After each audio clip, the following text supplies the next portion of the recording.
YouTube channel Vivekananda Coaching Classes. So till date we are giving you a valuable material of maths, science and English.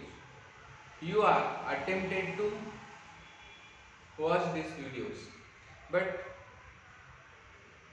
some students are not attending the lecture. So we are requesting them to attend all lectures which are uploaded previously. तर विद्यार्थी मित्रांनो, आज आपण घेत आहोत इयत्ता 9वी Marathi semi माध्यमासाठीचा इंग्लिशचा एक टॉपिक ज्याचं नाव आहे द नेकलेस. आता नेकलेस हा जो पाठ आहे द नेकलेस हा सगळ्यांच्यासाठीच एक खूप छान धडा आहे. आज याचा जो काही अर्थ आहे किंवा याची शिकवण जी आहे ती खूप महत्त्वाची आहे सगळ्यांसाठी. ज्यावेळी आपण एखादं काम करतो किंवा आपण ज्यावेळी एखाद्या प्रसंगाला सामोरे जातो त्यावेळी ते कसं जायला हवंय, आपण आपले लिमिट्स कशा ठरवायला हव्यात हे सांगणारा हा धडा खास करून जे विद्यार्थिनी त्या मध्यमवर्गीय कुटुंबाशी निगडीत आहे त्यांच्यासाठी खूप महत्त्वाचा आहे. आपली मानसिकता कशी असेल बघा, तुकाराम महाराजांनी खूप छान म्हटलंय, ठेविले अनंती तैसेचे राहावे, आहे की नाही? पण हे कशासाठी म्हटलंय त्यांनी बघा, तर समाधान असायला हवं. आपल्याकडं समाधान असलं पाहिजे, पण त्याचबरोबर प्रगती करण्याची इच्छा सुद्धा असली पाहिजे. जे आपण करतोय त्याच्यात आपल्याला समाधान लाभलं पाहिजे. पण ज्यावेळी एखाद्या गोष्टीची आपल्याला एक ओढ असते त्यावेळी आपण काय करतो, काम करतो. पण ही आंधळी ओढ ही क्षणिक सुखांसाठी किंवा भौतिक सुखांसाठी नसावी. जे आहे त्याचा उपभोग घेण्याची आपल्यात एक उर्मी असावी. सगळं मिळवण्यासाठी जर आपलं आयुष्य आपण घालवलं तर उपभोग कधी घेणार आपण? तर उपभोग घेणं आणि मिळवणं याच्यासाठी दोन्हीसाठी वेळ देणं गरजेचं असतं. बऱ्याच वेळा कोणतेही कष्ट न करता आपल्याला फळ हवं असतं, असं कधीच होत नाही. फळ हे कष्ट केल्यानंतरच मिळतं. याची शिकवण आपल्या धड्यामध्ये सांगितलेली आहे. धड्याचा जर पार्श्वभूमी पाहायची झाली तर तर एक अशी मध्यमवर्गीय मुलगी आहे की जिला खूप श्रीमंत व्हायचं असतं, तिला सगळ्याच सुखांचा उपभोग घ्यायचा असतो, पण तसं होत नाही. तिच्या आयुष्यात खूप मोठं एक संकट येतं आणि त्या संकटाचा उल्लेख इथं आपल्यासाठी केलेला आहे. तर विद्यार्थी मित्रांनो, खूप काटेकोर लक्ष देऊन आपला हा धडा तुम्हाला शिकायचा आहे. अगदी सोपा आणि अगदी छान धडा आहे. आपण याची सुरुवात चिटचॅट ऍक्टिव्हिटी पासून, वॉर्मिंग अप या पासून चालू करूया. तर यातला पहिला प्रश्न अगदी सोपा आहे, जो तुम्ही सुद्धा त्याचं उत्तर देऊ शकता. Do you like jewellery and ornaments? सोपा प्रश्न. आता यातला ज्वेलरीचा अर्थ आहे दागिने, ऑर्नामेंट्स म्हणजे सुद्धा दागिने. ज्वेलरी आणि ऑर्नामेंट्स तुम्हाला आवडतात का? Yes, everybody will say yes. If there is artificially done, जरी ते कृत्रिम असलं तरी सगळ्यांना आवडतं. पण काही असे लोक सुद्धा आहेत की ज्यांना दागिने आवडत नाही, सोनं आवडत नाही. But they are few. But do you like to dress up for special occasions? How do you do that? तुम्हाला खास कार्यक्रम, खास प्रसंगी नटायला आवडतं का? ज्यावेळी तुम्ही एखाद्या चांगल्या मोठ्या कार्यक्रमात असता त्यावेळी तुम्हाला नटायला आवडतं का? नक्कीच. बघा, मग त्यासाठी तुम्ही काय करता? I do lots of things. मी बऱ्याच गोष्टी करतो. काय करता? I try different types of dresses. I wear western dresses. I wear Indian cultural dresses. I try what is new and what is new trend with suitable fashion wears. तर तुम्ही वेगवेगळ्या पद्धतीचे कपडे घालता, कधी कधी ट्रॅडिशनल घालता, कधी वेस्टर्न घालता. त्याच्याबरोबर जे काही सुटेबल असं फॅशनेबल वस्तू असतात त्या सुद्धा तुम्ही घालता, जसं की मफलर घालता, आहे की. त्यानंतर मुली अशा हँडग्लोव्ज किंवा सॉक्स घालतात, किंवा वेगवेगळ्या रिंग्स असतात, बरंच काही काही असतं. ठीक आहे. What makes a person happy and confident. आता या अर्ध्या प्रश्नाचं उत्तर वेगळं असेल, पूर्ण प्रश्नाचं उत्तर वेगळं असेल. एखाद्या माणसाला, एखाद्या व्यक्तीला आनंद आणि कॉन्फिडन्सचा अर्थ आत्मविश्वास आणि आनंद एखाद्या माणसाला कशामुळे मिळतो? In the sense of mind. With great knowledge every person get happiness and confidence.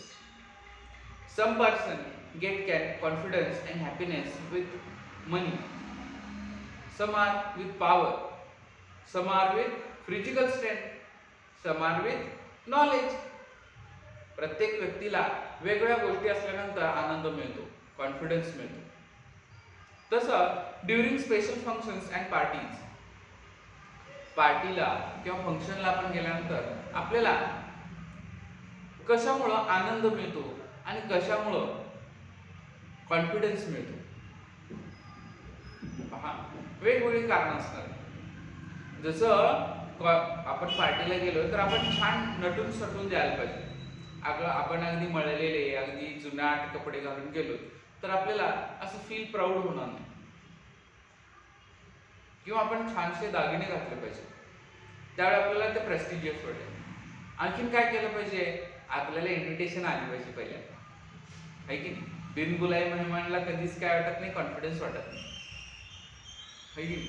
त्यामुळं सगळ्यात आधी आपल्याला कॉन्फिडन्स यायचं असेल, हॅपीनेस यायचं असेल तर आपल्याला बोलवलेलं पाहिजे पहिल्यांदा, आहे की नाही. तर आपण याचं उत्तर लिहू शकतो असं. A person can be happy and confident during special function or parties when it is invited, when he is or she is invited by personalities or in the function. Second, they should wear neat and tidy and new clothes. Third, they should wear ornaments. Then they can think, they can be happy and confident. So next time, thinking about myself, तुमच्याबद्दल तुम्ही काय विचार करता त्याच्याविषयीची एक कृती आहे बघा. Do you like jewellery? Sir right a few lines about your self. तुम्ही स्वतःविषयी काही ओळी लिहायच्या. युअर नेम, तुमचं नाव लिहा.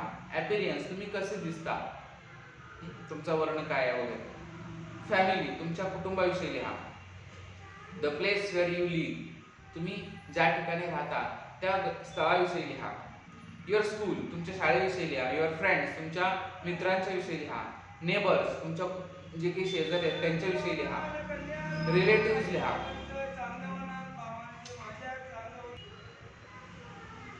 तुमचे छंद, लाईक्स डिसलाईक्स, तुमच्या आवडीनिवडी यांच्याविषयी लिहायचं आहे. हॉबीज, तुमच्या छंदाविषयी लिहायचं आहे. What you are good at, तुम्ही एखादी गोष्ट लकब तुमच्याकडे असेल, तुमच्याकडे स्किल असेल त्याच्याविषयी तुम्हाला लिहायचं आहे. आणखीन तुम्हाला जर काय वाटत असेल त्याच्याविषयी सुद्धा लिहू शकता. स्वतःविषयी काही ओळी लिहायच्या आहेत. ज्याला स्वतःविषयी माहिती असते तो कधीच मागं पडत नाही. ठीक आहे. आता एक इमॅजिनरी सुद्धा तुम्हाला पर्सोना लिहायला सांगितलेलं आहे. तुम्ही तुमचं स्वतःची पर्सनॅलिटी लिहिली, आता तुम्ही समोरच्याची पर्सनॅलिटी लिहायची आहे, म्हणजे काल्पनिक. नाउ क्रिएट अन इमॅजिनरी पर्सोना. पर्सोना व्यक्तिमत्व. तर तुम्ही स्वतःविषयी लिहिलं तर त्या पर्सोनाविषयी म्हणजे इतरांच्या व्यक्तिमत्वाविषयी सुद्धा लिहायचं आहे. फॉर युअरसेल्फ तुम्ही स्वतः लिहायचे imaginary. It should be quite different from your real self. तुमच्यापेक्षा ते वेगळं असलं पाहिजे. तुम्ही जे काही लिहिलं तुमच्याविषयीचं त्याच्यापेक्षा तुम्ही वेगळं लिहायचं आहे.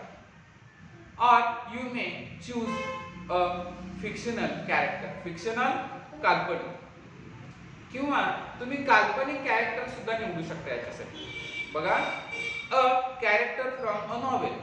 ते कॅरेक्टर कुठून असायला पाहिजे? नॉवेल मधून असलं पाहिजे, कादंबरीमधून असलं पाहिजे. स्टोरी, एखाद्या स्टोरी मधून असलं पाहिजे. Write a few lines about this imaginary persona and introduce yourself in that role. तर तुम्ही स्वतःला त्याच्यामध्ये इंट्रोड्यूस करून द्यायचं आहे. जरी इमॅजिनरी असलं तरी तुम्ही स्वतः लिहिताय ना, त्यामुळे तुम्ही स्वतःला इंट्रोड्यूस करताय. त्यामुळे ते काल्पनिक असलं पाहिजे आणि एक असलं पाहिजे ते रिअल असलं पाहिजे, जे तुमच्या स्वतःविषयी आहे. त्यामध्ये तुम्हाला एक रिअल लिहायला सांगितलंय आणि एक इमॅजिनरी पर्सोना लिहायला सांगितलंय. तर दोन्हीही ट्राय करा. दोन्हीही ट्राय करा. एक रिअल करा आणि एक काय करा? इमॅजिनरी करा.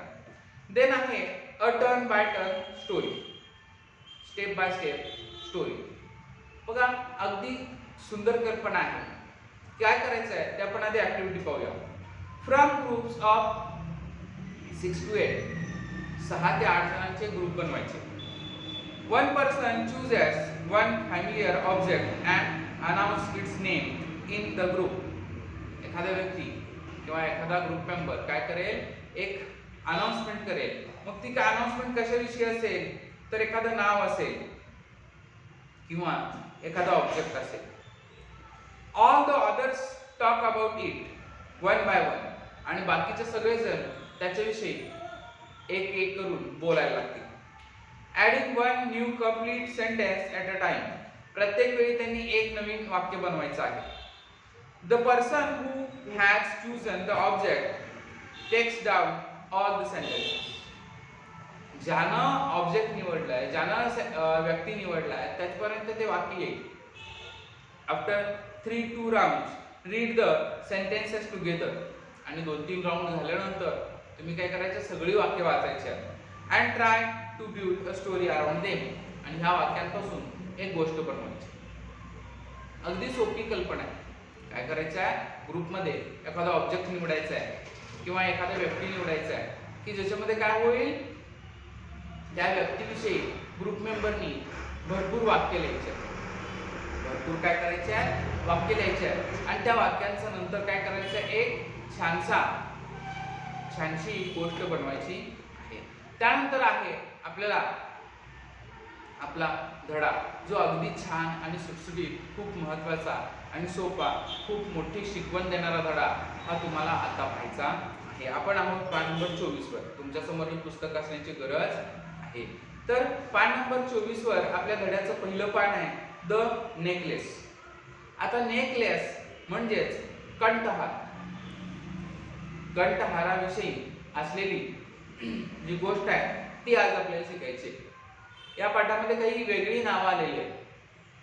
काही शाळांमध्ये त्याचा उच्चार वेगळा असेल तर विद्यार्थ्यांनी त्यांच्या शाळेप्रमाणेच उच्चार करायचा आहे, किंवा तुम्ही हा उच्चार ऑनलाईन सुद्धा सर्च करू शकता. सो नेकलेस हा धडा आपण अल्टिमेटली सुरू करतोय. Matthew was a pretty charming girl. आता चार्मिंग या शब्दाचा अर्थ समजून घ्या. चार्मिंग म्हणजे मोह. मुलींना असं चार्मिंग राहायला आवडतं. चार्मिंग राहायला आवडतं. चार्मचा अर्थ असा आहे की सगळ्यांना आवडेल असा, सगळ्यांना मोह पडेल असा. Born as if by an error of fate. बघा, ती अशी जन्माला आली, तिला वाटत होतं हे कमी नशिबाच्या व्यक्तीसारखी ती जन्माला आली, कम नशिबी होती असं तिला वाटतं. Into a family of clerks. Clerk लिपिक. कारकून. ती एका लिपिकाच्या घरी जन्माला आली. म्हणजे अगदी हायेस्ट असे अधिकारी नव्हते तिचे बाबा. She had no means of being known. खूप प्रसिद्ध व्हावी असं काही तिच्याकडे नव्हतं. मीन्स माध्यम. असं ती खूप प्रसिद्धीच्या झोतात यावी, खूप सारी तिची प्रसिद्धी व्हावी असं काही तिच्याजवळ नव्हतं. Understood loved or to be wedded an aristocrat. तिला मात्र किंवा तिला समजून घ्यावं, तिची प्रसिद्धी व्हावं असं काही नव्हतं. आणि तिला मात्र काय वाटायचं बघा, तिच्यासाठी सांगितलंय बघा, loved or to be wedded an aristocrat. Aristocrat उमराव मराठीतला अर्थ, किंवा अगदी सोप्या शब्दात सांगायचं झालं तर श्रीमंत व्यक्तीशी तिचं लग्न व्हावं अशी तिची इच्छा असते. And so she let herself be married to minor official at Ministry of Education. Education ministry मध्ये म्हणजे शिक्षण मंत्रालयामध्ये छोट्याशा एका कारकुनाला, त्या तिचं मायनर ऑफिसर, अगदी छोटासा अधिकारी असतो कमी पोस्टचा, तिच्याशी त्याचं लग्न होतं. तिच्याशी काय होतं, तिचं लग्न होतं. मग काय होतं पहा, ज्यावेळी तिचं लग्न छोट्याशा अधिकाऱ्याशी होतं त्यावेळी तिचं काय होतं, शी ड्रेस्ड प्लेनली. अगदी साधा ड्रेस ती घालायची, अगदी साधा dress. Because she had never been able to afford anything better. महागातलं तिला घ्यायचे, तिला परवडायचं नाही. अगदी भारीतला ड्रेस घेणं तिला परवडत नसेल. She suffered endlessly. तिला खूप याच्या यातना व्हायच्या, खूप त्रास व्हायचा याचा. Feeling she was entitled to the luxury of life. Entitle का लाज वाटणं, सॉरी हक्क. तिचा हक्क आहे चांगलं लाईफस्टाईल जगणं, हा तिचा हक्क आहे असं तिला वाटायचं. मला मिळायला पाहिजे सगळं, चांगुलपणा किंवा मोठ्या मोठ्या गोष्टी मला मिळायला पाहिजे. लक्झरी आरामदायी आयुष्य, आराम. She suffered because of her shabby अगदी लज्जास्पद. Shabby poorly furnished house. Poorly furnished, आता पुअरली हे काय आहे, वर्बचं ॲडव्हर्ब आहे. म्हणजे फर्निश्ड म्हणजेच खूप सारे फर्निचर असलेले आहे की. मग कपाट असतील, खूप छान छान असं मॉडर्न फर्निचर तिच्याकडे नव्हतं, त्यामुळं तिला लाज वाटत असेल. बर. All this things that another woman of her class would not even have noticed. तिच्याच पद्धतीच्या ज्या काही इतर व्यक्ती होत्या, इतर बायका होत्या, इतर ज्या काही स्त्रिया होत्या, म्हणजे तिच्या इकॉनॉमिकल बॅकग्राऊंडच्या, तिच्यासारख्या तिच्याच समाजातल्या, त्यांना हे कधी लक्षात पण येणार नाही की आपल्याकडे हे नाही आहे. ते आहेत त्यात समाधानी आहेत आणि त्यातूनच ते आनंद मिळवतात.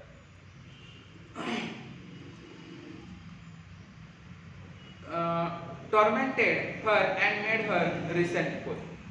बघा, टॉर्मेंटेड दुःखात पडणे आणि रिसेंटफुल नाही का चिड. तर तिला त्याचं दुःख व्हायचं, चिड यायची की आपलं कसलं हे आयुष्य, कायच लक्झरियसपणा नाहीये. शी डिमांडेड ऑफ ग्रँड पॅलिटियल मॅन्शन. बघा, पॅलिटियल राजवाडा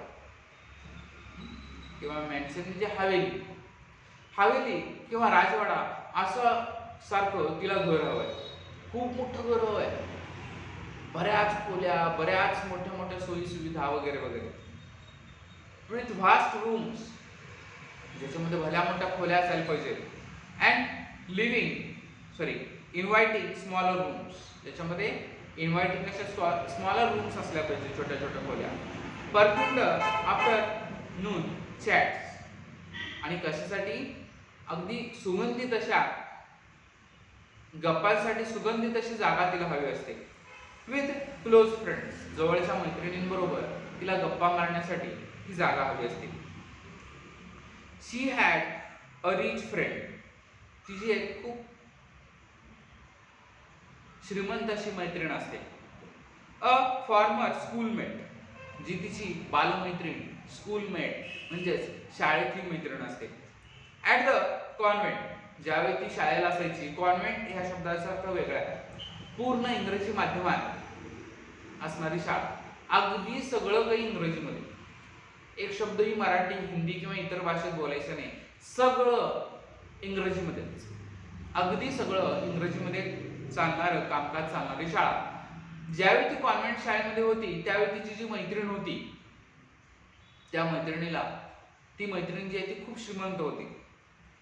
whom she avoided visiting, तिला ही भेटायचं टाळायची. का बरं? Because afterward she would weep with regret दुःख, त्याच्यामुळं तिला खूप दुःख व्हायचं आणि त्यामुळे ती रडायची. खूप दुःख व्हायचं आणि त्यामुळे रडायची, त्यामुळे ती टाळायची भेटायची तिला. डिस्पेअर अँड मिझरी, दुःख, तर तिला खूप डिस्पेअर वाटायचं, मिझरी वाटायचं. बघा हिच्या फिलिंग्स काय असणार आहे, हिच्याकडे सगळं आहे, माझ्याकडे नाही आहे, त्यामुळे हिला कसं भेटायचं आणि हिला भेटल्यानंतर मी कमी आहे याची जाणीव मला होणार, म्हणून ती काय करायची, तिला भेटायचीच नाही, तिचा हेवा करायची. आणि ह्या हेव्यामुळं तिला काय व्हायचं, त्याचा त्रास व्हायचा की बाबा हे असं का करायचं, आपण आपल्याकडे एवढं पैसा अडका नाही आहे, मान सन्मान नाही, असं कसं व्हायचं, तेव्हा खूप दुःख वाटायचं. ठीक आहे.